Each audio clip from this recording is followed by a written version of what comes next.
Hello students, तो last lecture में अपन ने पढ़ा था न्यूक्लियस की बेसिक प्रॉपर्टीज के बारे में। आज वाले लेक्चर में कंटिन्यू करते हैं न्यूक्लियस को। ठीक है, तो लास्ट लेक्चर में मैंने आपको एनर्जी रिलेशन बता दिया था। एनर्जी मास रिलेशन मींस अगर कोई भी मास डिफेक्ट हो रहा है तो उससे एनर्जी क्रिएट होगी, और कितना एनर्जी क्रिएट होगा वो अपन E=mc² से निकाल सकते हैं। ठीक है, अब यहाँ पे एक टर्म है जिसे अब जो मास डिफेक्ट होगा ना, जैसे कोई भी न्यूक्लियर रिएक्शन चल रही है। ठीक है, न्यूक्लियर रिएक्शन में क्या होता है, न्यूक्लियस पार्ट लेते हैं, न्यूक्लियस पार्टिसिपेंट करेंगे और नया न्यूक्लियस बनाएंगे न्यूक्लियर रिएक्शन। ठीक है, तो उसमें जो m जो मास होगा वो बहुत कम होता है। ठीक है, एटॉमिक मास यूनिट के कंपैरिजन में, तो उसकी कैलकुलेशन थोड़ा अलग है, वो आगे आ जाएगी अभी। ठीक है, अपन ने तो कल सिंपल मास को केजी में रख लिया, c को मीटर पर सेकंड स्क्वायर और आंसर जूल में निकाल दिया। तो अब जो न्यूक्लियर रिएक्शन चलती है बेटा, उसमें होता क्या है, कल तो मैंने आपको बताया आइंस्टाइन मास एनर्जी रिलेशन से क्या, अगर पूरा का पूरा ही मास एनर्जी में कन्वर्ट हो जाए, बट रिएक्शन में ऐसा नहीं होता, थोड़ा बहुत मास ही गायब होता है, बाकी मास तो बचा हुआ रहता है। जो रिएक्टेंट से जो प्रोडक्ट बनेगा, जैसे रिएक्टेंट मान लो 500 ग्राम के थे, प्रोडक्ट बन गया 490 ग्राम। 500 ग्राम था, इधर रिएक्टेंट 500 ग्राम के थे, प्रोडक्ट बन गया कितने का, 490 ग्राम का। कितना ग्राम गायब होगा, 10 ग्राम। तो ये 10 ग्राम की करस्पॉन्डिंग एनर्जी आएगी बस, और इस 10 ग्राम को बोला जाता है, जो मास में कमी आई है इसको बोलते हैं मास डिफेक्ट। क्या बोलते हैं बच्चों इसको, मास डिफेक्ट। ठीक है, अब इस मास डिफेक्ट के करस्पॉन्डिंग कुछ न कुछ एनर्जी रिलीज होती है। ये सारी कहानियां अपन आगे पढ़ने वाले हैं। ठीक है, तो नेक्स्ट हेडिंग लगा देता हूं मैं। नेक्स्ट हेडिंग क्या है, देखो बेटा,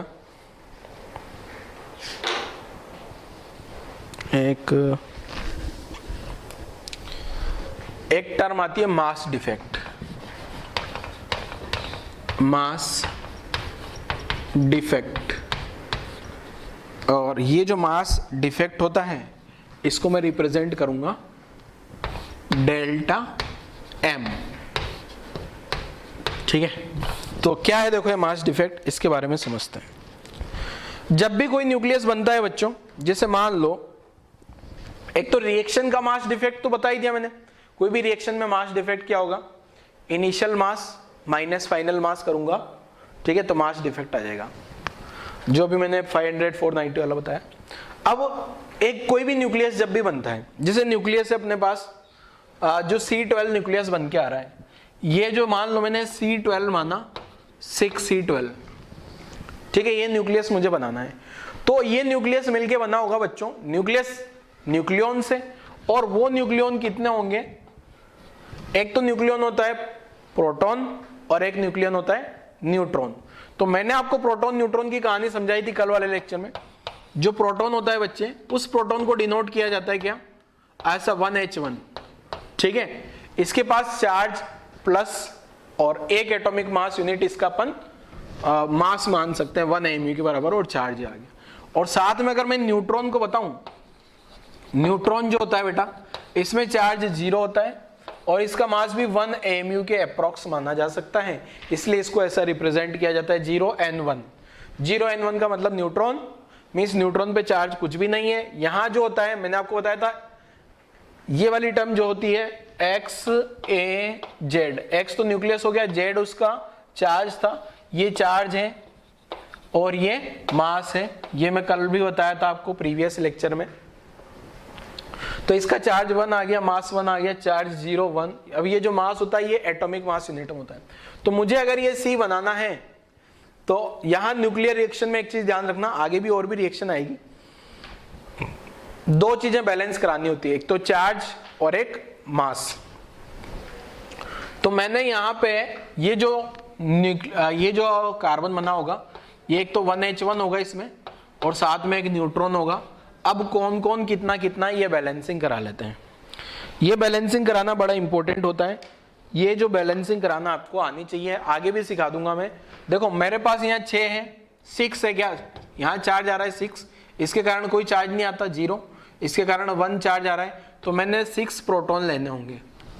6 प्रोटॉन लूंगा तो क्या होगा, एक प्रोटॉन का चार्ज 1 आएगा तो 6 प्रोटॉन का चार्ज आ गया 6, कोई दिक्कत नहीं है, ठीक है। अब इसको मैं एक काम करता हूँ, C13 बनाता हूँ, C13, ठीक है। अब मेरे पास क्या हो गया बेटा, यहां पे मास चाहिए मुझे 13 AMU, बट मेरे पास मास कितना आया अभी तक 6 तो यहां से आ गया। अब यहां कितना लूं कि 13 हो जाए, तो यहां लूंगा मैं 7। बैलेंसिंग बहुत आसान होती है इसमें, रिएक्शन को बैलेंस करना, न्यूक्लियर रिएक्शन को बैलेंस करना बहुत आसान होता है, और यहां से न्यूमेरिकल आता है बेटा, ठीक है। तो बस कुछ नहीं करना होता, आपको क्या करना होता है, न्यूक्लियर रिएक्शन को बैलेंस करने के लिए मास और चार्ज की बैलेंसिंग करा देनी है। तो ये मैंने सिखाया, अभी आपको थोड़ा थोड़ा समझ आया होगा और आगे समझ आ जाएगा। नहीं समझ में आया तो ये इक्वेशन याद रखो। पहले अपन ने क्या किया बेटा, चार्ज बैलेंस कराया, यहां से कोई चार्ज नहीं आएगा, यहाँ 6 का चार्ज चाहिए, 6 मल्टीप्लाई कर दिया तो ये 6 आ गया, और मास चाहिए 13, तो ये 6 मास यहाँ हो चुका है, 7 और चाहिए तो 13 हो जाएगा। तो मैंने बैलेंस कराना आपको सिखाया, आगे भी और रिएक्शन बनाएंगे, ऐसे बहुत सारी रिएक्शन आएगी। अब हो क्या रहा है, मास डिफेक्ट वाली टर्म क्या है, देखो बेटा, जब ये न्यूक्लियस बन रहा है C13 बनाने के लिए मुझे क्या क्या चाहिए, 6 तो प्रोटॉन चाहिए और 7 न्यूट्रॉन चाहिए। इन दोनों को कंबाइन किया होगा तो इन सब ने मिला के बनाया क्या, C13। अब ये जो C13 बना होगा, अब मुझे मास डिफेक्ट, मतलब जो इसका मास होगा मींस प्रोटॉन का मास, न्यूट्रॉन का मास, कितने प्रोटॉन, 6 प्रोटॉन का मास ले लिया, 7 न्यूट्रॉन का मास ले लिया, तो ये इनिशियल मास आ गया टोटल। अब यहां पे जब फाइनल में C13 का मास देख रहा हूं ना, तो ये इन सभी जो 13 न्यूक्लियॉन्स हैं, कितने न्यूक्लियॉन हो गए, 6 तो प्रोटॉन 7 न्यूट्रॉन, तो 13 न्यूक्लियॉन का जो मास है वो इस कार्बन C13 के मास से ज्यादा आ रहा है, न्यूक्लियस के मास से। इसका मतलब यहां कोई ना कोई मास डिफेक्ट हुआ है। मास में जो कमी आती है उस कमी को ही बोल दिया जाता है क्या, मास डिफेक्ट, ठीक है। तो मास डिफेक्ट की डेफिनेशन लिख देता हूं मैं, क्या है देखो mass defect, mass of nucleus, mass of nucleus is always less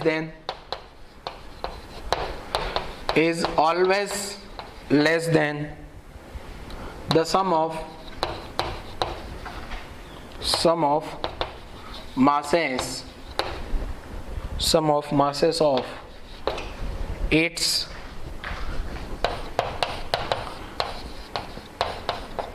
constituent nucleons या पार्टिकल्स या फंडामेंटल पार्टिकल्स। ये जो न्यूक्लियस बना है, ये न्यूक्लियस किससे मिलके बना है बेटा, जैसे मैंने एग्जांपल बताया आपको, C13 वाला न्यूक्लियस, 6 हाइड्रोजन 7 न्यूट्रॉन, 6 तो प्रोटॉन बोल दूं हाइड्रोजन की बजाय, 6 प्रोटॉन और 7 न्यूट्रॉन को मिला के अपने पास बन गया C13, ठीक है। तो मास, इसका जो मास होगा ना, ये जो 13 न्यूक्लियॉन्स होंगे, 6 और 7 13 न्यूक्लियॉन्स होंगे, इन 13 न्यूक्लियॉन के मास से कम है इसका मास, इज ऑलवेज लेस देन, हमेशा ऐसा होगा अगर कोई भी न्यूक्लियस है तो, ठीक है। तो ये जो मास में कमी आई है, इसी को बोल देते हैं अपन क्या, मास डिफेक्ट, ठीक है। और दिस डिफरेंस,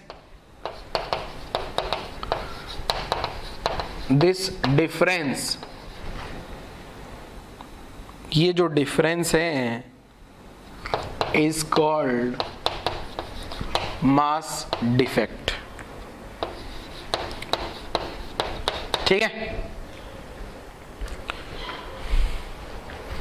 तो अभी मैं जनरलाइज, ये तो मैंने एक एग्जांपल समझाया था, जनरलाइज समझाऊं तो, जैसे मेरे पास, मैं मान लेता हूं क्या,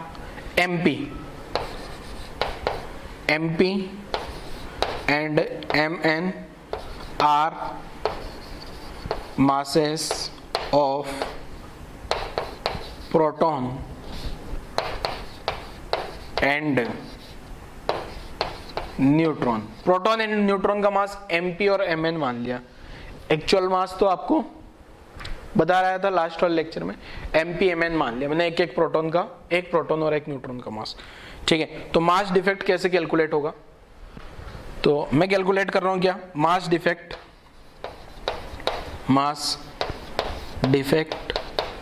फॉर ए न्यूक्लियस, और वो न्यूक्लियस कौन है, X A Z, ठीक है, इसका मास डिफेक्ट कैलकुलेट करता हूं। तो अब ये जो न्यूक्लियस बना होगा बेटा, इस न्यूक्लियस में आपको पता है Z तो प्रोटॉन लगे होंगे और A माइनस Z न्यूट्रॉन लगे होंगे। Z तो क्या लगे होंगे, प्रोटॉन, और A माइनस Z क्या लगे होंगे, न्यूट्रॉन। तो अब मैं इसका जो डेल्टा M निकालता हूं मास डिफेक्ट, वो होगा क्या, Z into mass of proton plus A minus Z into mass of neutron. ये तो हो गया अपने पास शुरुआती मास। बाद का मास क्या लिख दूंगा बेटा, जो शुरुआत, ये तो आ गया शुरुआत का मास, इनिशियल मास। अब मैं फाइनल मास लिखूंगा किसका, न्यूक्लियस का। तो यहां लिखूंगा कैपिटल M, और ये कैपिटल M क्या है, मास ऑफ न्यूक्लियस। अब कौन सा न्यूक्लियस है ये, यही वाला XAZ, इसका मास M है। तो मास डिफेक्ट क्या आ जाएगा बेटा, Z तो यहां प्रोटॉन आ गए, A माइनस Z न्यूट्रॉन आ गए। जैसे अगर ये एग्जांपल से समझाऊं तो 6 तो प्रोटॉन आ गए, Z की जगह 6 इंटू प्रोटॉन का मास, प्लस ये क्या, ये वाला टर्म, ये जो 7 आ रहा है ये A माइनस Z है क्या, A माइनस Z करो जरा, 7 आ जाएगा यहाँ से, A माइनस Z करोगे तो 7 मास ऑफ न्यूट्रॉन, ठीक है, A minus Z mass of neutron. ये शुरुआती मास आ गया, मींस जो फंडामेंटल कांस्टेंट पार्टिकल है उनका मास आ गया, न्यूक्लियन का टोटल मास आ गया, माइनस न्यूक्लियस का मास कर दूंगा, मास ऑफ न्यूक्लियस। तो यहां से आ जाएगा अपने पास क्या, मास डिफेक्ट, ठीक है। अब कभी कभी क्वेश्चन में क्या होता है बेटा, क्वेश्चन में ये दिया होता है कि ये जो न्यूक्लियस है, ये न्यूक्लियस का मास आपको नहीं पता होता, ठीक है, XAZ, ये न्यूक्लियस का मास आपको नहीं पता होता। कभी कभी क्वेश्चन में क्या है, mass defect of nucleus ZX है, ये लाइन आ गई, M जो मास ऑफ न्यूक्लियस आ गया। कभी कभी क्वेश्चंस में क्या दिया होगा बच्चों, आपको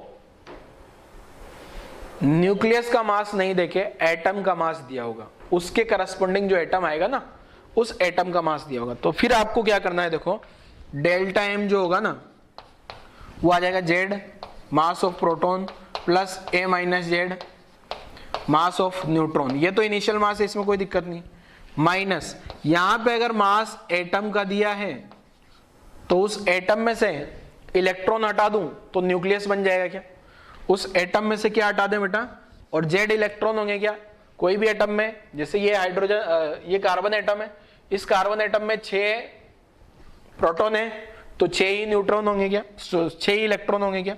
न्यूट्रल बनाना है ना उसको, जीरो चार्ज, एटम पे जीरो चार्ज होता है, जितने प्रोटॉन उतने इलेक्ट्रॉन, तो Z into mass of electron, ये ऐसा कर दिया मैंने।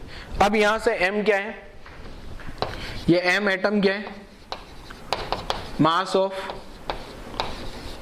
एटम X, वो जो भी एटम X एलिमेंट रहा होगा ना उसका, और Me क्या है, मास ऑफ इलेक्ट्रॉन, ठीक है। मीन्स मैंने क्या किया, इनिशियल मास तो वही रहेगा, न्यूक्लियॉन्स का मास, फाइनल जो पहले न्यूक्लियस का मास पता था मुझे, न्यूक्लियस का मास नहीं पता है, तो एटम में से इलेक्ट्रॉन का मास हटा दूंगा, कितने इलेक्ट्रॉन, जो भी इलेक्ट्रॉन उन सब का मास हटा दो, तो मेरे पास क्या आ जाएगा, न्यूक्लियस का मास। और इस टाइप से सारी कैलकुलेशन की जा सकती है, किसकी, मास डिफेक्ट की। नोट कर डालो जल्दी से, मास डिफेक्ट, मास डिफेक्ट की कहानी नोट कर लो, इसको रब कर देते हैं। तो मास डिफेक्ट आपको समझ आ गया होगा। अब नेक्स्ट आती है बाइंडिंग एनर्जी, ठीक है। तो बाइंडिंग एनर्जी के बारे में समझ लेते हैं। बाइंडिंग एनर्जी क्या है, देखो मास डिफेक्ट आपने लिख लिया हो तो नेक्स्ट हेडिंग लिखूंगा मैं बाइंडिंग एनर्जी। अब बाइंडिंग एनर्जी क्या होती है, अब देखो ये जो न्यूक्लियस बना है, ये न्यूक्लियस किससे मिलके बना है, C13, 13 न्यूक्लियॉन से।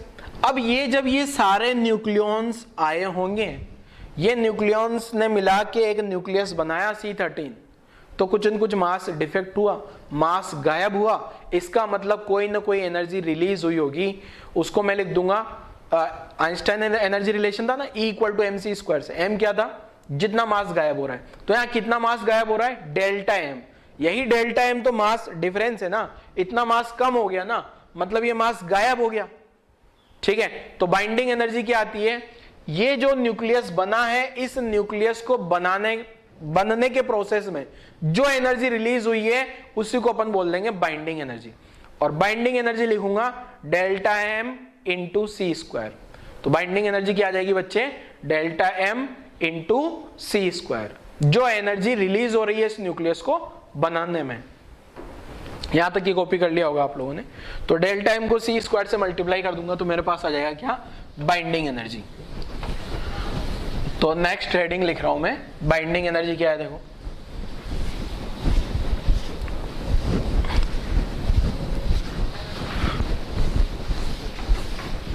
ये रब कर देते हैं,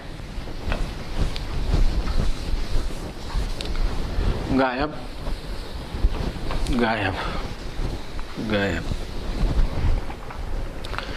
नेक्स्ट हेडिंग बाइंडिंग एनर्जी।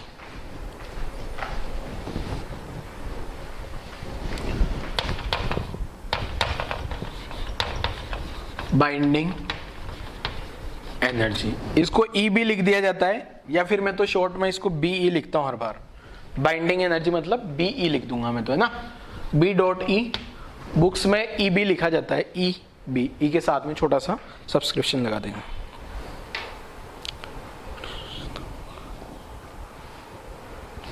तो बाइंडिंग एनर्जी क्या है,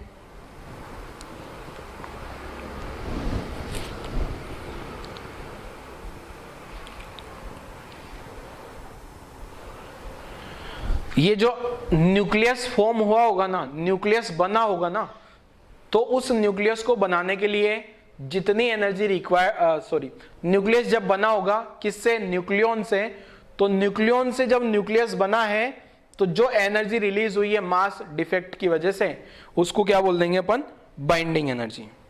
ठीक है, तो बाइंडिंग एनर्जी का लिख देता हूं मैं definition, amount of energy released, amount of energy released during the formation of nucleus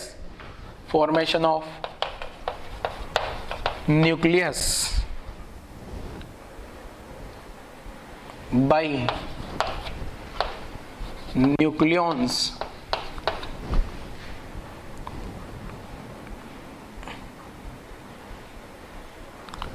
and bringing them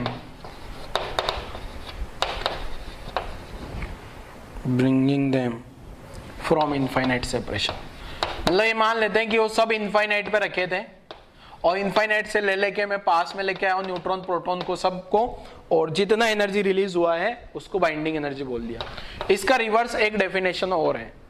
ये तो क्या था बेटा, जैसे C13 बनाया मैंने तो 6 प्रोटॉन लाया होगा, तो पहला प्रोटॉन ला दिया, दूसरा, तीसरा, चौथा, पांचवा, छठा, फिर न्यूट्रॉन ला के जो एनर्जी रिलीज हुई है उन सभी को क्या बोल दिया अपन ने, बाइंडिंग एनर्जी। ठीक है, जैसे इलेक्ट्रोस्टैटिक बना देते ना अपन, अरे इलेक्ट्रोस्टैटिक पोटेंशियल एनर्जी के लिए सिस्टम बनाते थे, उनका पोटेंशियल, तो वो वही सारा कहानी है यहाँ पे। यहाँ जो भी एनर्जी रिलीज हुई होगी जो मास डिफेक्ट होने के कारण, ठीक है।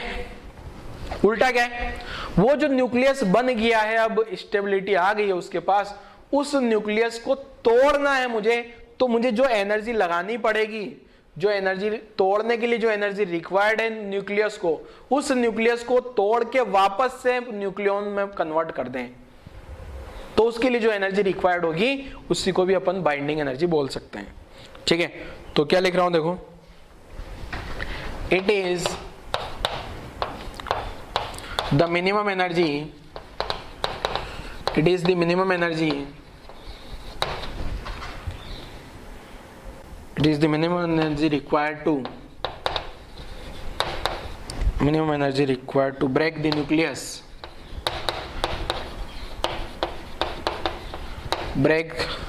nucleus, into nucleons। ठीक है, या इट्स कॉन्स्टिट्यूट पार्टिकल भी लिख सकता हूँ, न्यूक्लियॉन्स जो है ना उनको। क्लियर है, तो यहां तक की कहानी आप लोगों को अब समझ आ गई होगी बच्चे। आपको ये भी समझ आना चाहिए बाइंडिंग एनर्जी हमेशा पॉजिटिव होगी, बाइंडिंग एनर्जी हमेशा क्या होगी बेटा, पॉजिटिव होगी।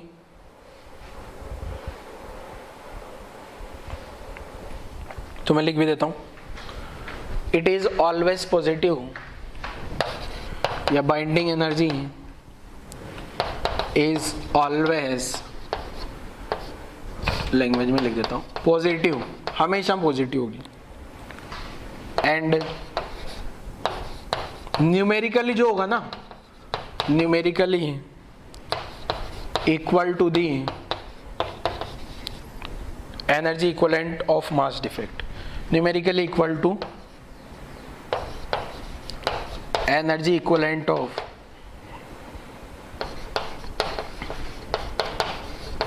मास डिफेक्ट। जो भी मास डिफेक्ट होगा ना उसका एनर्जी किस टाइप से लिखना है, बाइंडिंग एनर्जी कैसे इक्वल आएगी, तो जो बाइंडिंग एनर्जी लिखूंगा ना वो आएगा अपने पास डेल्टा एम इंटू सी स्क्वायर। ठीक है, ये एनर्जी इक्वलेंट आ गई, उस वो जो मास डिफेक्ट हुआ ना उसका एनर्जी इक्वलेंट आ गया ये मास। अब अगर मैं डेल्टा एम को केजी में रखूंगा, इसको सेंटीमीटर पर सेकंड में रखूंगा, तो आंसर जूल में आ जाएगा। अब यहाँ जो डेल्टा एम आता है बेटा, ये बहुत कम मास होते हैं, जैसा कि आपको पता है प्रोटॉन और न्यूट्रॉन का मास कितना कितना होगा, 1 AMU प्रोटॉन न्यूट्रॉन का मास। जैसे न्यूक्लियस आया अपने पास कार्बन का, तो उसका मास भी कितना आएगा, 12 AMU 13 AMU। तो जो मास डिफेक्ट होगा वो भी AMU में होगा। तो अपन ये जो कैलकुलेशन है, ये कैलकुलेशन मैं बता दूंगा आपको भी, अगर मास डिफेक्ट को AMU में रखूं मैं, ठीक है, तो जो आंसर आएगा उस AMU को, इस एटॉमिक मास यूनिट AMU जो है उसको केजी में कन्वर्ट करके सी का वैल्यू पुट करूं तो जूल में आंसर आएगा। अब वो जूल वाली एनर्जी को मैं इलेक्ट्रॉन वोल्ट में कन्वर्ट करूं, MeV में कन्वर्ट करूं, मेगा इलेक्ट्रॉन वोल्ट में, तो वो निकल के आती है मेरे पास कितना, देखो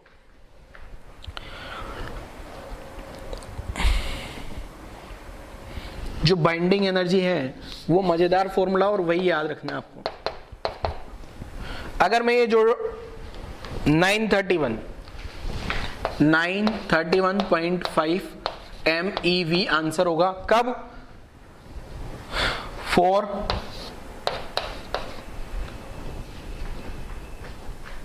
delta M equal to 1 AMU।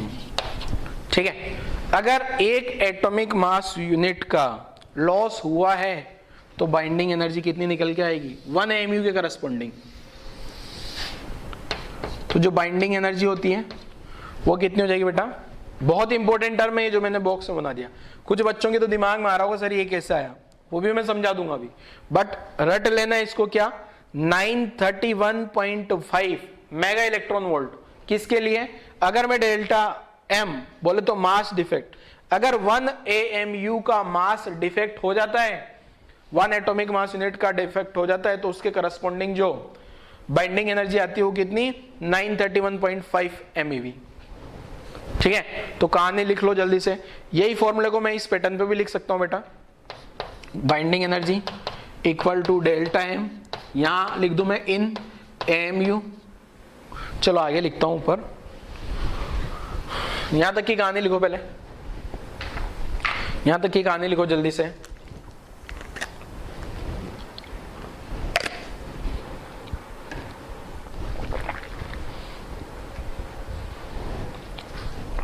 यहां तक की कहानी लिख डाली, चलो आगे की कहानी समझाता हूं, देखो क्या है।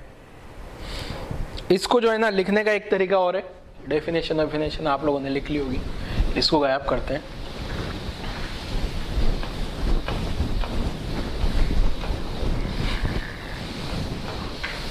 देखो क्या है, अगर मुझे बाइंडिंग एनर्जी निकालनी है तो मैं क्या करूं, ये जो डेल्टा एम आया ना इसको मैं इन एटॉमिक मास यूनिट में रख दूं, इंटू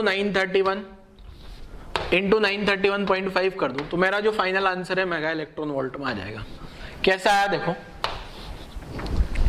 अगर 1 AMU का मास डिफेक्ट हुआ तो कितना आया, 931.5। अगर 2 AMU होगा तो इसका डबल आंसर होगा, 3 होगा तो ट्रिपल आंसर। तो अपन डायरेक्ट ये लिख लेते हैं ना, डेल्टा एम को AMU में पुट कर लेना है, इंटू 931.5 से मल्टीप्लाई कर देना है। ठीक है, तो आंसर आएगा अपने पास क्या, MeV, मेगा इलेक्ट्रॉन वोल्ट। ठीक है, कहानी क्लियर है बच्चों। आपको बोल दिया जाए कोई न्यूक्लियर रिएक्शन चल रही है, या भी न्यूक्लियर रिएक्शन को छोड़ो, कोई न्यूक्लियस बना और वो न्यूक्लियस बनने में जो डेल्टा एम जो मास डिफेक्ट आ रहा है वो आया 0.01 एटॉमिक मास यूनिट। तो उस न्यूक्लियस के लिए बाइंडिंग एनर्जी क्या होगी, न्यूक्लियस की बाइंडिंग एनर्जी। तो उस न्यूक्लियस की बाइंडिंग एनर्जी निकालनी है ना मुझे, बाइंडिंग एनर्जी। तो मैं क्या करूंगा 0.01 इंटू 931.5 MeV कर दूंगा। तो बाइंडिंग एनर्जी कितनी आ गई मेरे पास, 0.01 से मल्टीप्लाई करती 9.315 MeV, ये बाइंडिंग एनर्जी आ गई। अब बाइंडिंग एनर्जी का मतलब ये भी है कि वो जो दूसरा डेफिनेशन लिखा है ना मैंने, उस न्यूक्लियस को तोड़ने के लिए जितना एनर्जी, मतलब वो न्यूक्लियस के पास जितने भी न्यूक्लियॉन्स हैं उन सभी न्यूक्लियॉन्स को बाइंड करके रखा है, एकदम टाइटली बाउंड करके रखा है किसने, यही बाइंडिंग एनर्जी के कारण वो सब के सब एक साथ रखे हैं, ठीक है ना। बाइंडिंग एनर्जी का मतलब उस ये वाली जो एनर्जी है, इस एनर्जी ने वो सारे न्यूक्लियॉन्स को बाउंड करके रखा है, ठीक है। अब इतना एनर्जी लगा दूं तो वो सारे वो जो न्यूक्लियस है टूट के जो है न्यूक्लियॉन्स में कन्वर्ट हो जाएगा, या फिर रिवर्स बोले तो जो न्यूक्लियॉन बना होगा प्रोटॉन न्यूट्रॉन से मिलके, तो जितना मास डिफेक्ट हुआ होगा उसको 931 से मल्टीप्लाई कर दिया तो बाइंडिंग एनर्जी आएगी, ठीक है। ये लिखने की जरूरत नहीं, अभी न्यूमेरिकल कर लेंगे इस पे बेस्ट। ये लिख ही लिया होगा आपने पहले वीडियो पोस्ट करके। अब ये जो बाइंडिंग एनर्जी की कहानी है, यहां तक की कहानी आप सब लोगों ने लिख ली। अलग अलग न्यूक्लियस के लिए बाइंडिंग एनर्जी अलग अलग होगी, ठीक है। हर एक न्यूक्लियस के लिए जो बाइंडिंग एनर्जी अलग अलग होती है, ठीक है। अब ये बाइंडिंग एनर्जी पे बहुत सारे न्यूमेरिकल्स बनाए जा सकते हैं बाइंडिंग एनर्जी पे बेस्ट। और जरे न्यूमेरिकल में कराऊंगा भी, न्यूमेरिकल कराने से पहले एक टर्म और एक्सप्लेन करूंगा मैं। यहां पे कौन सा, ये तो आपको पता है कि हर एक न्यूक्लियस की बाइंडिंग एनर्जी अलग अलग होगी, हर एक न्यूक्लियस की बाइंडिंग एनर्जी अलग अलग होगी। अब एक बहुत इंपॉर्टेंट टर्म, बाइंडिंग एनर्जी से अपन ये पता लगा पाएंगे कि कौन सा न्यूक्लियस ज्यादा स्टेबल है। बाइंडिंग एनर्जी से क्या पता लगा सकते हैं बेटा, कि कौन सा न्यूक्लियस स्टेबल है, कौन सा न्यूक्लियस अनस्टेबल है। कैसे पता लगाएंगे, देखो आप खुद भी बता दोगे, अगर अभी मैं थोड़ा सा आपको समझाने के लिए ट्राई करता हूं। तो देखो बाइंडिंग एनर्जी का मतलब क्या हुआ, दो डेफिनेशन अपन ने पढ़ी। एक डेफिनेशन तो सिंपल, पहला उसको जो न्यूक्लियस बना होगा कितना मास डिफेक्ट हुआ, मास डिफेक्ट को 931 से मल्टीप्लाई कर दिया, बाइंडिंग एनर्जी आ गई।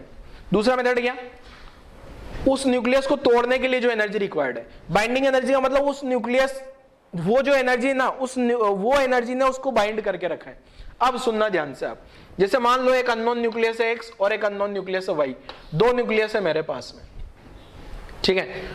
दोनों में अगर मैं एक ही बात करूं तो कुल मिला के एक काम करते हैं, प्रोटॉन न्यूट्रॉन लिखता हूं। इसमें जो प्रोटॉन है, ठीक है, इसमें प्रोटॉन मान लेता हूं मैं 10 प्रोटॉन है, और इसमें प्रोटॉन है अपने पास 12 प्रोटॉन आ गए, ठीक है। ये तो क्या आ गए प्रोटॉन। और अगर मैं न्यूट्रॉन की बात करूं तो ये वाले में तो न्यूट्रॉन 10 है और ये वाले में न्यूट्रॉन है 11।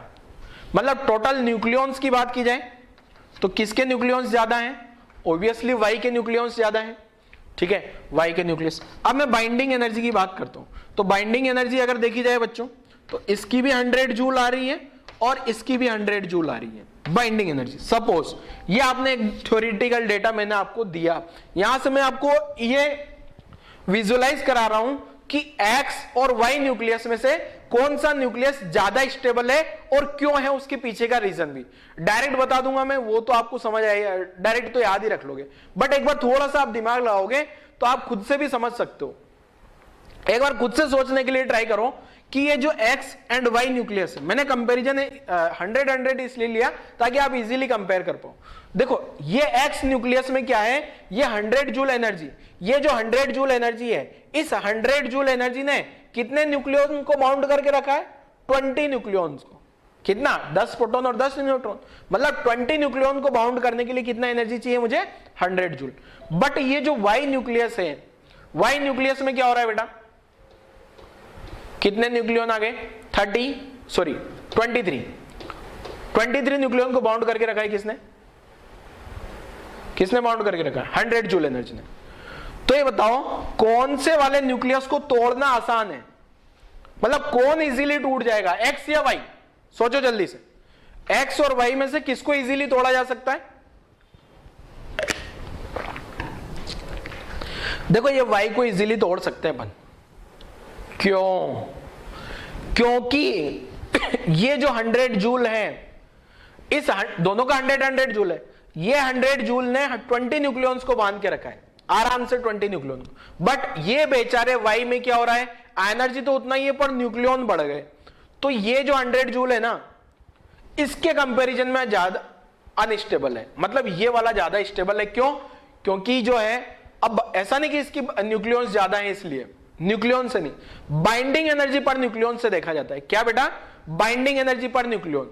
बाइंडिंग एनर्जी पर न्यूक्लियॉन जो है वो न्यूक्लियर स्टेबिलिटी को बताता है। कोई भी न्यूक्लियस ज्यादा स्टेबल कौन सा होगा?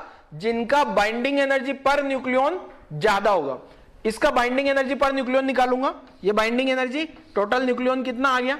अब मैं निकाल रहा हूं बाइंडिंग एनर्जी पर न्यूक्लियॉन।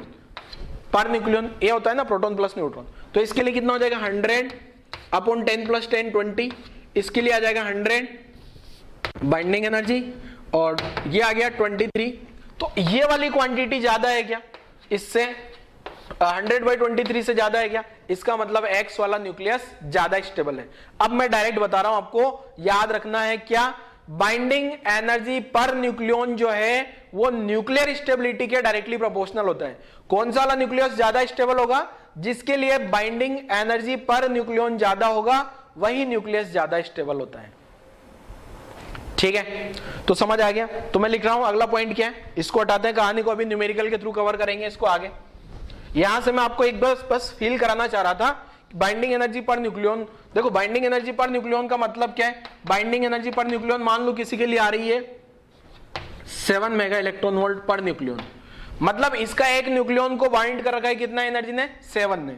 अब दूसरा एलिमेंट है मान लो, उसके लिए आ रही है 10 MeV पर न्यूक्लियॉन। ठीक है, इसका मतलब क्या है? ये वाला ज्यादा स्टेबल होगा, क्योंकि यहां पे हर एक न्यूक्लियॉन के लिए कितनी एनर्जी बाउंड कर रखी है, कितनी एनर्जी से बाइंडिंग है? 10 से, यहां पे 7 से ही है। इसको इजीली तोड़ा जा सकता है, ये वाला नीचे वाला ज्यादा स्टेबल होगा। ठीक है, तो binding energy per nucleon nuclear stability को डिनोट करता है बेटा। ठीक है, लिख लेते हैं जरा अगला पॉइंट, बहुत इंपॉर्टेंट पॉइंट है बेटा, इससे क्वेश्चन पूछा जा सकता है। न्यूक्लियर, अभी तक अपन ने जो चैप्टर की कहानी पढ़ी, सबसे ज्यादा इंपॉर्टेंट लाइन अब लिखने जा रहा हूं मैं।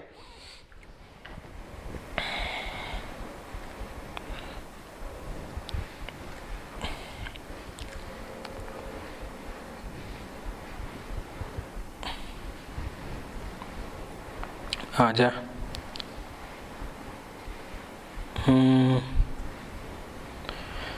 तो क्या देखो है, binding energy per nucleon is more for nucleus, मैं ऐसा लिखता हूं ना,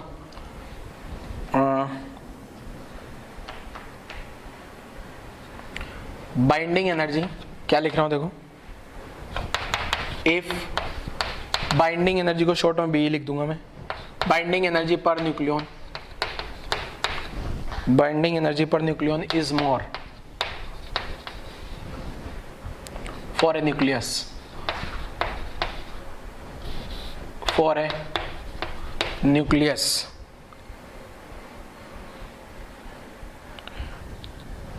then it is more stable। ये तो मैंने लैंग्वेज में लिख दिया, बट मैं तो आपको ऐसा बताता हूं, न्यूक्लियर स्टेबिलिटी, ये लाइन याद रखो आप तो, nuclear stability is directly proportional to binding energy per nucleon. बहुत इंपॉर्टेंट लाइन है, बहुत ज्यादा इंपॉर्टेंट लाइन है। न्यूक्लियर स्टेबिलिटी जो है, कोई भी न्यूक्लियस का न्यूक्लियर स्टेबिलिटी जो है बाइंडिंग एनर्जी पर न्यूक्लियॉन पे डिपेंड करेगा। जिसका बाइंडिंग एनर्जी न्यूक्लियॉन सबसे ज्यादा, बाइंडिंग एनर्जी की बात नहीं कर रहे हैं बेटा, binding energy per nucleon important है, पर न्यूक्लियॉन। ठीक है, बाइंडिंग एनर्जी पर न्यूक्लियॉन ज्यादा होगा, न्यूक्लियस ज्यादा स्टेबल होगा। ठीक है, अगले पॉइंट पे आते हैं। अब यहां से क्या है देखो,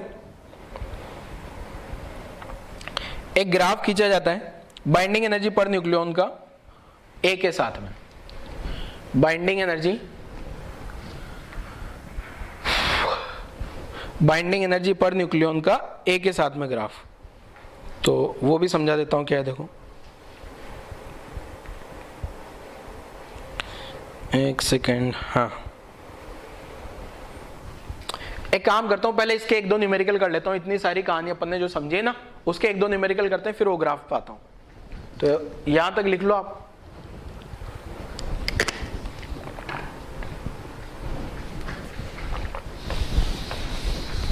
वीडियो पॉज करके लिख लेना यहां तक। अब न्यूमेरिकल कर लेते हैं इसके। अपन ने अभी तक तीन ही चीजें पढ़ी है, मास डिफेक्ट, बाइंडिंग एनर्जी और न्यूक्लियर स्टेबिलिटी। ठीक है, तो मास डिफेक्ट, मास में कमी, जो भी न्यूक्लियस बनेगा मास में कमी हुई, उसके करस्पॉन्डिंग बाइंडिंग एनर्जी निकाल लेंगे। बाइंडिंग एनर्जी पर न्यूक्लियन निकालूंगा तो स्टेबिलिटी आ जाएगी कहानी। चलो क्वेश्चन क्या है देखो, आसान आसान से बहुत सारे क्वेश्चन करते हैं। पहला question,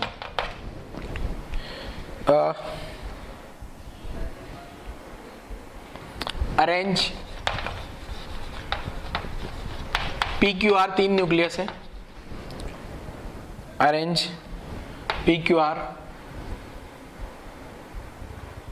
in decreasing order of stability, decreasing order of stability.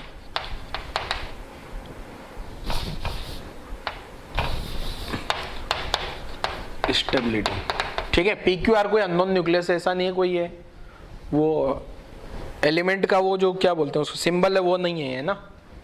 तो यहाँ PQR की कहानी क्या है देखो, PQR, ठीक है, PQR आ गया। अब यहाँ पे लिख रहा हूं मैं बाइंडिंग एनर्जी, यहाँ लिख रहा हूं मैं बाइंडिंग एनर्जी कितना कितना है इसका। P का जो बाइंडिंग एनर्जी है वो मेगा इलेक्ट्रॉन वोल्ट में दिया है। ये इसका एक का 100 है, इसका 60 है, इसका 66 है। और जो A का वैल्यू है एटॉमिक मास नंबर, इसके लिए 10 है, इसके लिए 5 है, इसके लिए 6 है। ठीक है, तो आपको बताना है कौन सा वाला न्यूक्लियस सबसे ज़्यादा स्टेबल है। न्यूक्लियर की जो स्टेबिलिटी का ऑर्डर है वो बताओ जल्दी से। ठीक है, सॉल्व करो जल्दी से। मैं एक और क्वेश्चन लिख देता हूँ, आप लोग सॉल्व करोगे तब तक।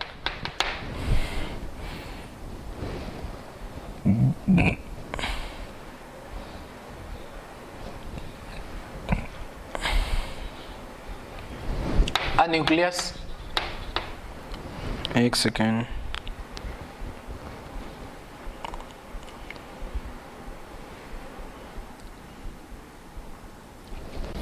कैलकुलेट। देखो अगला क्वेश्चन क्या है, ये आसान सा है, आप लोगों ने कर लिया होगा। Calculate binding energy of an alpha particle, an alpha particle. ठीक है, अल्फा पार्टिकल का बाइंडिंग एनर्जी पता करना है आपको। और क्या क्या आपको दिया है देखो, मास ऑफ प्रोटॉन या मास ऑफ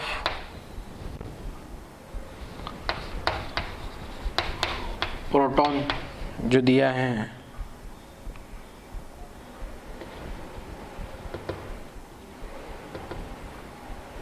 एक सेकेंड,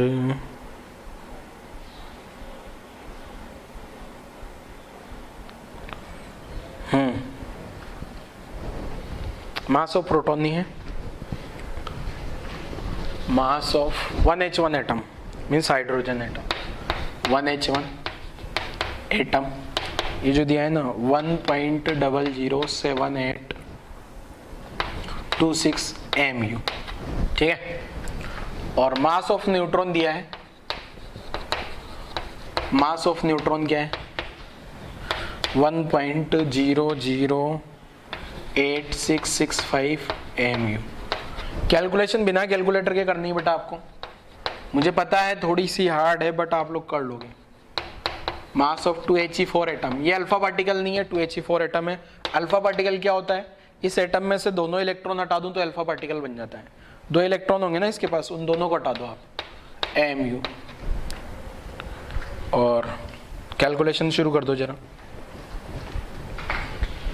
दोनों क्वेश्चन की। तो पहला क्वेश्चन मैं सोल्व कर देता हूं, फिर दूसरा सोल्व करेंगे। फर्स्ट वाला क्वेश्चन क्या है देखो, इसमें बड़ा आसान है बेटा, मुझे निकालना है क्या, बाइंडिंग एनर्जी पर न्यूक्लियन। ठीक है, ये टेबल को आगे बढ़ा लेता हूँ मैं निकाला अब क्या, बाइंडिंग एनर्जी पर न्यूक्लियन। तो ये फर्स्ट वाले के लिए बाइंडिंग एनर्जी पर न्यूक्लियन निकाला ना, तो 10 आ जाएगा, 100/10, या 12 आ जाएगा क्या, या 11 आ जाएगा। अब बताओ सबसे ज़्यादा स्टेबल कौन है, सबसे ज़्यादा स्टेबल Q है क्या, फिर उसके बाद R और सबसे कम P। ठीक है ना, तो ये अपना आंसर आ गया। आपको डिक्रीजिंग ऑर्डर चाहिए ना, तो सबसे ज़्यादा स्टेबल कौन है, Q, then R, then P सबसे कम स्टेबल है। ठीक है, तो यहां से एक चीज आपको दिमाग में आ जानी चाहिए कि जिसका बाइंडिंग एनर्जी ज्यादा है वो ज्यादा स्टेबल होगा, इस बात की कोई गारंटी नहीं है। जिसमें न्यूक्लियन कम है वो स्टेबल होगा, इस बात की भी गारंटी नहीं है। ठीक है, ये तो यहां 60 आ गया ना, इसलिए हो गया sir. Binding energy per nucleon देखना आपको, या बाइंडिंग एनर्जी Be/न्यूक्लियन A। तो बाइंडिंग एनर्जी पर न्यूक्लियन 10 आया, 12 आया, 11 आया, तो यहां से अपन ने स्टेबिलिटी का ऑर्डर देख लिया। अब एक और क्वेश्चन जो आपका सामने लिखा है उसको सोल्व करिए आप लोग। देखो पहले तो आपको ये समझ आना चाहिए कि अल्फा पार्टिकल होता क्या है, बनता कैसे है। जब तक आपको अल्फा पार्टिकल की कहानी नहीं पता होगी, जब तक आप नहीं बता सकते कि क्या होगा। ये जो हीलियम होता है ना बेटा, हीलियम, इसमें से दोनों इलेक्ट्रॉन हटा दूं तो ये अल्फा पार्टिकल बन जाता है। मतलब ये जो हीलियम है ये खाली न्यूक्लियस बचा है और कुछ नहीं बचा इसमें से। हीलियम का एटम का मास दिया है, हीलियम के एटम के मास में से हीलियम एटम और अल्फा पार्टिकल दो अलग अलग चीजें हैं। हीलियम एटम में से दोनों इलेक्ट्रॉन को हटा दो आप, फर्स्ट वाला इलेक्ट्रॉन एंड सेकंड वाला इलेक्ट्रॉन, दोनों इलेक्ट्रॉन को हटाने के बाद में जो बचता है स्पीशीज, मींस वो हीलियम प्लस आयन या हीलियम +2 आयन, उसी को अपन अल्फा पार्टिकल बोलते हैं। तो ये अल्फा पार्टिकल कैसे बनेगा बेटा, ये न्यूक्लियस हो गया ना, अल्फा पार्टिकल भी तो एक न्यूक्लियस है। तो ये जो 2He4 अब लिखने में तो एक जैसा ही दिखता है ये वाला एटम और ये, बट हकीकत में अपन यहाँ इलेक्ट्रॉन को डिनोट नहीं करते ना। तो ये जो न्यूक्लियस बना होगा बेटा किससे बना होगा, 1H1 प्रोटॉन, प्रोटॉन कितने होंगे और न्यूट्रॉन कितने होंगे, बैलेंस कराओ जरा आप लोग, कितने प्रोटॉन होंगे, 2 प्रोटॉन होंगे क्या बेटा, 2 प्रोटॉन, क्योंकि यहाँ नीचे 2 है तो 2 × 1 ये 2 आ गया, ऊपर कितना है, न्यूट्रॉन भी 2 होंगे, 4 आ गया। ठीक है, ये क्या बन गया अपने पास, ही अल्फा पार्टिकल बन गया। अब मुझे डेल्टा एम निकालना है, डेल्टा एम कैलकुलेट करते हैं जरा क्या आएगा। डेल्टा एम बोले तो मास डिफेक्ट, मास डिफेक्ट आ जाएगा तो बाइंडिंग एनर्जी तो आ ही जाएगी, मास डिफेक्ट आ गया तो बाइंडिंग एनर्जी तो आ ही जाएगी। तो मास डिफेक्ट डेल्टा एम क्या लिखूंगा, देखो सबसे पहले किसका मास लिखूं, ये किसका मास है, एटम का, ये मुझे एटम का मास दिया है, पर मुझे चाहिए होता है किसका, न्यूक्लियस का मास, तो ट्वाइस इसके एटम का मास कितना है, ए हाइड्रोजन 1H1 का न्यूक्लियस का मास चाहिए ना, 1.007826 mu, ये तो एटम का मास है, माइनस इसमें ये पहले मैं पूरे एटम का मास निकाल लेता हूं, 1.007826 mu इंटू 2, ये तो किसका मास आ गया, इसके एटम का मास, एटम के मास को 2 से मल्टीप्लाई कर दिया, साथ में से इसमें 2 इलेक्ट्रॉन हटाऊंगा मैं, ये एटम का मास है ना, और मुझे चाहिए होता है न्यूक्लियस का मास, तो किसका मास, 2 इलेक्ट्रॉन हटाने पड़ेंगे, क्योंकि ये इसमें इसके 2 एटम लिए तो 2 इलेक्ट्रॉन एक्स्ट्रा आ गए ना हाइड्रोजन एटम के 1H1, तो 2 इलेक्ट्रॉन का मास हटा दिया। ये तो कौन सा मास है, ये इसका मास। न्यूट्रॉन में तो कोई दिक्कत नहीं है, एज इट इज 2 × 1.008665, ये तो एज इट इज आ गया।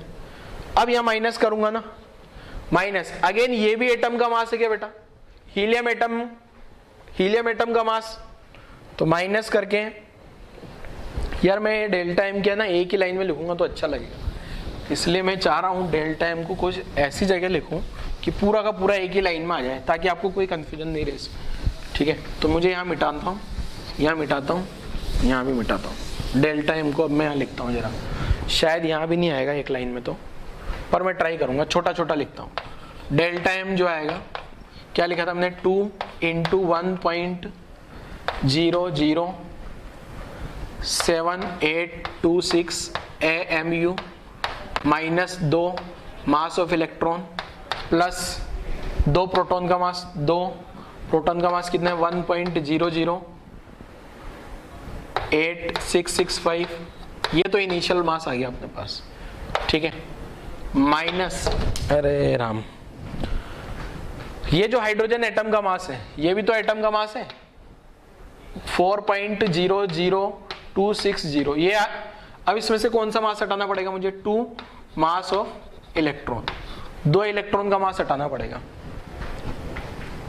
अगर आप ध्यान से देखोगे ना तो ये माइनस और ये माइनस प्लस होगा, मतलब ये दोनों टर्म गायब होने वाली है, वैसे भी कोई मतलब तो है नहीं, तो डेल्टा एम कितना आ जाएगा यहाँ से, ये वाली टर्म तो इससे गायब हो गई, मास ऑफ इलेक्ट्रॉन नहीं भी रखूंगा तो चलेगा, ठीक है, और वैसे भी मास ऑफ इलेक्ट्रॉन बहुत कम होता है क्या, तो यहाँ से डेल्टा एम में कैलकुलेट कर रहा हूँ, पूरा कैलकुलेशन तो मैं करूंगा नहीं, आप लोग सब लोग कैलकुलेट कर सकते हो ये कैलकुलेशन। तो यहाँ से जो डेल्टा एम निकल के आता है ना बेटा, ये आता है 0.03038 एटॉमिक मास यूनिट, कैलकुलेटर लगा के कर लेना, ठीक है, 0.03038। तो बाइंडिंग एनर्जी क्या आ जाएगी बेटा, बाइंडिंग एनर्जी मैंने बताया था डेल्टा एम, अगर मैं इसको एटॉमिक मास यूनिट में रख लेता हूं तो 931 से मल्टीप्लाई कर लेंगे तो आंसर अपना आएगा मेगा इलेक्ट्रॉन वोल्ट, ठीक है। तो बाइंडिंग एनर्जी कितनी आ गई बेटा, 0.03038 इंटू 931 करेंगे तो आंसर आ गया MeV में।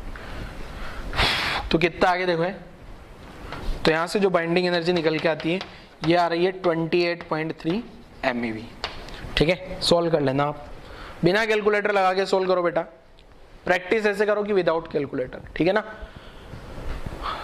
जल्दीबाजी नहीं करनी कुछ में, ठीक है। चलो, तो ये बाइंडिंग एनर्जी की कहानी कंप्लीट होती है। अगला न्यूमेरिकल पे आता हूं, नेक्स्ट और भी न्यूमेरिकल होते हैं यहाँ पे, तो नेक्स्ट न्यूमेरिकल्स क्या है देखो, ये कहानी लिख लेना वीडियो पॉज करके सब। नेक्स्ट न्यूमेरिकल,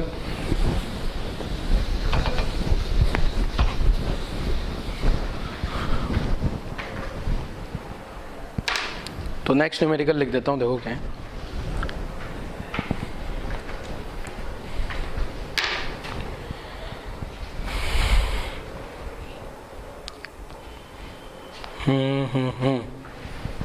आसान सा न्यूमेरिकल है। तो क्या है देखो, a nucleus has binding energy of 100 MeV, एक न्यूक्लियस का बाइंडिंग एनर्जी कितना है 100 MeV। इफ फर्दर रिलीजेस, और एनर्जी रिलीज कर रहा है कितना 10 MeV एनर्जी, ठीक है। Find the new binding energy, find the new binding energy of the nucleus.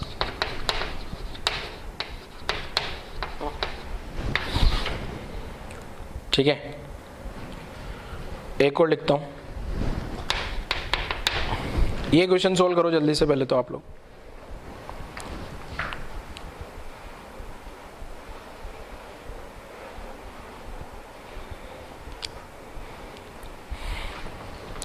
एक और क्या है देखो, एक कोई न्यूक्लियर रिएक्शन है, ए न्यूक्लियर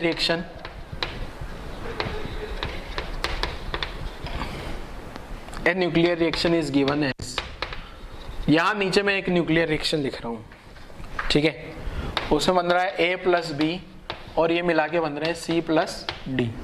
A+B से मिलके बना है क्या C+D, दो रिएक्टेंट है, दो प्रोडक्ट है। अब आपसे बोल दिया जाएगा binding energy of A, B, C, D are given as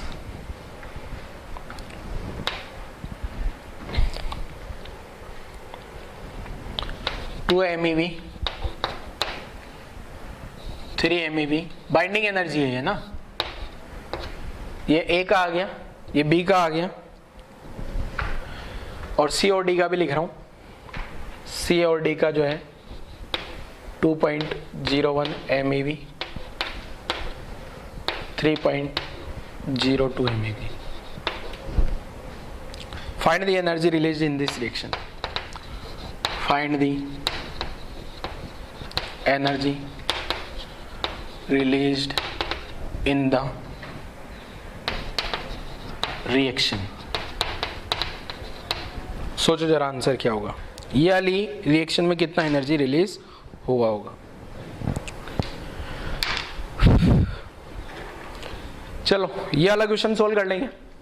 आप लोगों ने ये सोल्व किया होगा वीडियो पोस्ट करके। तो यहाँ पे न्यू बाइंडिंग एनर्जी जो आ जाएगी वो कितनी आ जाएगी, इसमें कुछ सोल्व नहीं करना है, ऐसे लिख देना है डायरेक्ट। 100 तो शुरुआत में था, 10 और हो गया क्या, 10 और एनर्जी रिलीज हो गया ना। अरे ये 100 क्या होता था, वो जो शुरुआत का एनर्जी रिलीज होता था, तो 110 आ गया नया बाइंडिंग एनर्जी। बस खत्म कहानी। इसमें क्या है देखो, अब देखो यहां पे हो क्या रहा है बेटा, ए और बी से जो प्रोडक्ट बन रहा है वो सी और डी प्रोडक्ट बना। इसका मतलब सी और डी ज्यादा स्टेबल होंगे। कोई भी न्यूक्लियस क्या जाता है, स्टेबिलिटी गेन करने के लिए, मींस इनका binding energy per nucleon increase कर गया होगा। ये रिएक्शन बनी है तो चली है, तो रिएक्शन जो भी प्रोडक्ट बने साथ में कोई ना कोई एनर्जी रिलीज हुई होगी, तो वो एनर्जी रिलीज बताना है मुझे। तो ये जो एनर्जी रिलीज होता है ना बेटा, ये एनर्जी रिलीज क्या होगा ये आपको कैलकुलेट करके बताना है, ठीक है। तो क्या कितना एनर्जी रिलीज होगा, देखो एनर्जी रिलीज जो होगा वो होगा इनका बाइंडिंग एनर्जी माइनस इनका बाइंडिंग एनर्जी, ठीक है। बाद वालों की जो बाइंडिंग एनर्जी आई होगी वो ज्यादा होगी इनसे, ठीक है, तभी तो कोई एनर्जी रिलीज हुई है। तो ये कितना आ गया 2.01 MeV, 3.02 MeV minus 2 MeV plus 3 MeV। तो आंसर क्या आ गया, जो एनर्जी रिलीज होगी ये 0.01 0.02 तो 0.03 MeV आ गया, ये आंसर आ गया। इतना एनर्जी यहाँ पे रिलीज हुआ होगा, ये रिएक्शन चली है तो, ठीक है। तो नोट कर लो यहाँ तक की कहानी, यहाँ तक की कहानी आप लोग नोट कर लीजिए जल्दी। कभी कभी क्या होगा बच्चों के क्वेश्चन में बाइंडिंग एनर्जी पर न्यूक्लियन दी गई होगी, तो बाइंडिंग एनर्जी पर न्यूक्लियन दी गई है तो उससे बाइंडिंग एनर्जी निकाल सकते हो क्या। बाइंडिंग एनर्जी पर न्यूक्लियन दिया है तो इनटू न्यूक्लियन कर देना तो बाइंडिंग एनर्जी आ जाएगी। तो एक चीज ध्यान रखना, जब न्यूक्लियर रिएक्शन में एनर्जी रिलीज चाहिए ना मुझे, तो फाइनल वाली बाइंडिंग एनर्जी माइनस इनिशियल वाली बाइंडिंग एनर्जी कर देना। बट अगर मास डिफेक्ट में से निकालना हो तो यहाँ का मास डिफेक्ट माइनस यहाँ का, सॉरी यहाँ का मास माइनस यहाँ का मास करना होगा, ठीक है। इनिशियल मास माइनस फाइनल मास करना होगा, ठीक है। न्यूक्लियर रिएक्शन में भी ऐसा ही होगा, आगे पढ़ेंगे। बट बाइंडिंग एनर्जी के केस में फाइनल माइनस इनिशियल करना, क्योंकि इनका जो बाइंडिंग एनर्जी पर न्यूक्लियन है, ये वाले न्यूक्लियस अगर रिएक्शन यहाँ से यहाँ गई है, इसका मतलब ये वाले न्यूक्लियस ज्यादा स्टेबल होंगे, इनकी बाइंडिंग एनर्जी पर न्यूक्लियन ज्यादा होगी, ये वाले न्यूक्लियस की बाइंडिंग एनर्जी पर न्यूक्लियन ज्यादा रही होगी, ठीक है। इसीलिए तो इसमें कन्वर्ट हुए हैं। तो अगर इनके पास बाइंडिंग एनर्जी पर न्यूक्लियन ज्यादा है, ठीक है, तो इनका एनर्जी माइनस इनका एनर्जी करूंगा, वो एनर्जी रिलीज आ जाएगा, ठीक है। नोट कर लो जरा यहाँ तक की कहानी। चलो अब आगे जो है एक रिलेशन लिखता हूं मैं, एक क्वेश्चन लिखता हूं।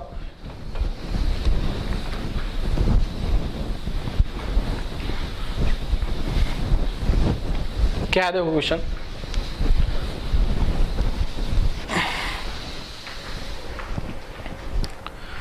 एक कॉन्सेप्ट और समझ लेते हैं। एक ग्राफ है, प्रैक्टिकल कर्व है, याद रखना है आपको। वो न्यूक्लियस की स्टेबिलिटी का कर्व, न्यूक्लियस की स्टेबिलिटी बताता हूं, ठीक है। तो क्या है देखो, एक second, binding energy, variation of binding energy per nucleon with mass number. क्या है देखो, variation of binding energy variation of binding energy per nucleon with mass number. Mass number के साथ में बाइंडिंग एनर्जी पर न्यूक्लियन कैसे very कर रही है ये देखते हैं जरा। अब ये प्रैक्टिकल कर्व है, ठीक है। अब ये चाहो तो आप लोग एनसीईआरटी से बना लेना, मैं भी एनसीईआरटी से ही देख के बना रहा हूं बाइंडिंग एनर्जी पर न्यूक्लियन। तो ये जो ग्राफ है ये किस टाइप का आएगा, थोड़ा सा मैं इसको बना के आपको बता देता हूं। जैसे यहां से चलेगा, एग्जैक्ट ग्राफ नहीं भी याद होगा तो रहे चलेगा, कोई दिक्कत नहीं। ये इस टाइप का ग्राफ है, इतना नीचे भी नहीं आता, ठीक है। ये इस टाइप का ग्राफ है, आपको याद रखना है। अब यहां पे अगर मैं देखूं तो जो सबसे ज्यादा है, सबसे ज्यादा हाईएस्ट बाइंडिंग एनर्जी आ रही है, सबसे ज्यादा जो हाईएस्ट बाइंडिंग एनर्जी आ रही है वो कौन से पॉइंट पे आ रही है, यहां पे ये जो मैक्सिमा वाला पॉइंट होगा यहां पे सबसे ज्यादा है क्या। और ये वाला जो एटम होता है, ये जो सबसे ज्यादा जिसके लिए होता है ये होता है Fe56, ठीक है। मीन्स यहाँ ए का वैल्यू 56 होता है, ए का वैल्यू कितना 56, और ये कौन है यहाँ पे Fe56, इसके लिए बाइंडिंग एनर्जी सबसे ज्यादा है। मीन्स जितने भी न्यूक्लियस हैं सबसे ज्यादा बाइंडिंग एनर्जी इसके लिए होती है 8.8 MeV पर न्यूक्लियन। ये न्यूक्लियर स्टेबिलिटी कर्व भी बोलते हैं इसको। न्यूक्लियस देखो, न्यूक्लियर स्टेबिलिटी कौन बताता है, ये बताता है क्या, बाइंडिंग एनर्जी पर न्यूक्लियन। इसलिए इसको न्यूक्लियर स्टेबिलिटी कर्व भी बोल सकता हूं मैं, क्योंकि यहां से न्यूक्लियस की स्टेबिलिटी के बारे में पता लग रहा है अपने को, तो इसको क्या बोल सकता हूं मैं, न्यूक्लियर स्टेबिलिटी कर्व। और बाकी न्यूक्लियस की स्टेबिलिटी के बारे में भी बताया गया है। अब देखो यहां पे ये जो छोटे छोटे से सींग है ये क्या बता रहे हैं। अब ये जैसे C13 और C12 दोनों में से कोई ना कोई एक न्यूक्लियस तो ज्यादा स्टेबल होगा ना, दोनों में से तो एक का इनका डिफरेंस बहुत कम होता है ना, तो इसलिए ये इस टाइप का आ रहा है। एक न्यूक्लियस जो ज्यादा स्टेबल होगा उसके लिए ऊपर पीक आ गया, जो कम स्टेबल होगा उसके लिए नीचे आ गया। अब अगर आप यहां से देख पा रहे होंगे ना, तो एक जो मिड वाला जो रीजन है बेटा, ये जो रीजन आ रहा है मिड में, ये जो रीजन आ रहा है, यहां के न्यूक्लियस सबसे ज्यादा स्टेबल है। इधर वाले न्यूक्लियस बेचारे अनस्टेबल है, इधर वाले न्यूक्लियस बेचारे अनस्टेबल है। क्यों? क्योंकि उनके लिए बाइंडिंग एनर्जी पर न्यूक्लियन कम है, और बाइंडिंग एनर्जी पर न्यूक्लियन कम है तो ये वाले न्यूक्लियस क्या है, अनस्टेबल है, ठीक है। ये वाले न्यूक्लियस भी क्या है, अनस्टेबल है। क्यों है? क्योंकि बाइंडिंग एनर्जी पर न्यूक्लियन कम है। मींस ये जो मिडल वाले रीजन वाले न्यूक्लियस है, मिडल वाले रीजन वाले न्यूक्लियस सबसे ज्यादा स्टेबल है, ठीक है। उसके लिए अगर मैं एक ही बात करूं तो एक रीजन है जहां पे ए का वैल्यू कहां से कहां तक जा रहा है, एक सेकेंड,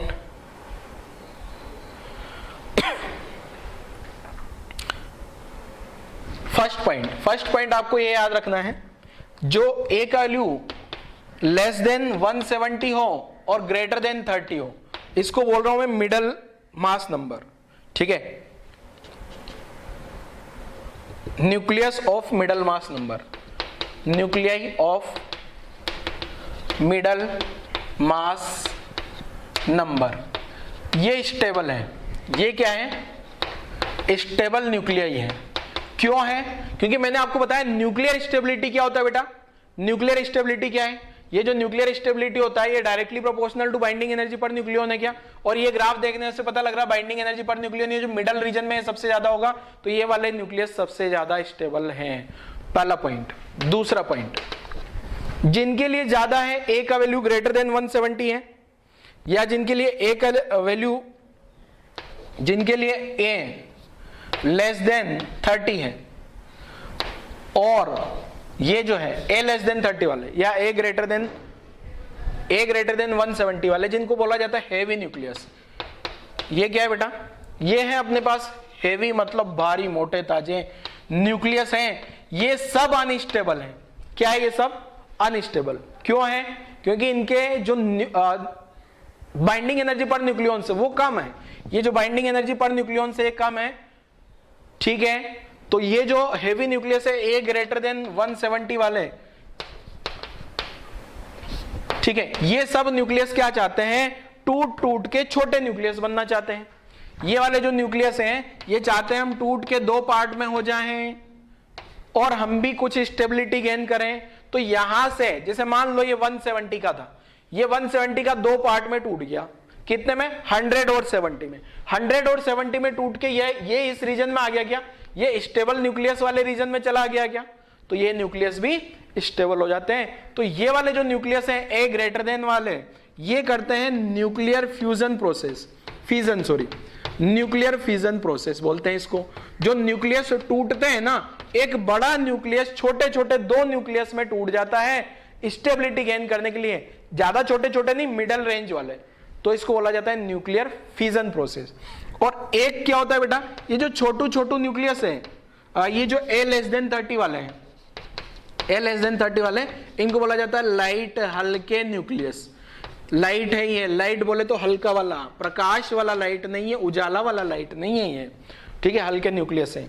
तो ये क्या करेंगे, ये दो न्यूक्लियस जुड़ जाएंगे और दोनों मिला के एक अपने पास में, जैसे मान लो ये 30 मान लो 10, एक का 10 है और एक का 25 है, एक का एक कितना है 10 है, एक का 10 है, एक का 25 है, दोनों बेचारे मिलके 35 में आ जाएंगे, स्टेबल रीजन में आ जाएंगे क्या, ठीक है ना। ऐसा नहीं है कि 1 और 1 वाले जुड़ेंगे, 1 और 1 में 2 वाले जुड़ के कोई मतलब नहीं है, ठीक है। तो ये जो छोटे वाले न्यूक्लियस है बेचारे, ये भी जुड़ते हैं, और ये क्या, इस प्रोसेस को बोला जाता है क्या, न्यूक्लियर फ्यूजन प्रोसेस। ये अपन अगले लेक्चर में पढ़ेंगे सारा, फिजन क्या है, फ्यूजन क्या है, ये शायद आप लोग 10th में भी पढ़ते हो थोड़ा थोड़ा इसके बारे में, ठीक है। तो यहां तक की कहानी नोट करो जल्दी से, यहां तक की कहानी नोट करो।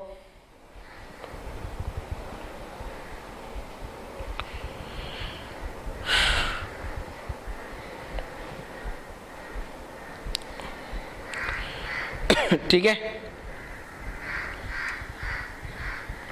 यहां तक की कहानी नोट कर ली होगी आप लोगों ने। तो अब आप एक बार एक काम करना बच्चों, यहां तक की कहानी एक बार एनसीईआरटी से जरूर पढ़ो, एनसीईआरटी की बुक से यहां तक की कहानी पढ़ लो, फिर अपन आगे वाला लेक्चर कंटिन्यू करते हैं इसी के बारे आगे। यहां से आपको मैंने 3 पॉइंट्स बताया जा रहा, स्टेबिलिटी, न्यूक्लियस की स्टेबिलिटी किस पे डिपेंड करती है, बाइंडिंग एनर्जी पे नहीं, binding energy per nucleon, binding energy per nucleon ज्यादा होगा, न्यूक्लियस ज्यादा स्टेबल होगा, ठीक है। स्टेबिलिटी रीजन ये मिडल वाला रीजन 30 से 170 के बीच में, ठीक है, 170 से ज्यादा होगा तो अनस्टेबल, 30 से कम होगा तो भी अनस्टेबल, ठीक है। तो आज वाला लेक्चर तो मैं यही क्लोज कर रहा हूं बच्चों, आगे इसी के बारे में और पढ़ेंगे अपन थ्योरी, ठीक है। लेक्चर क्लोज करते हैं बच्चों, थैंक यू।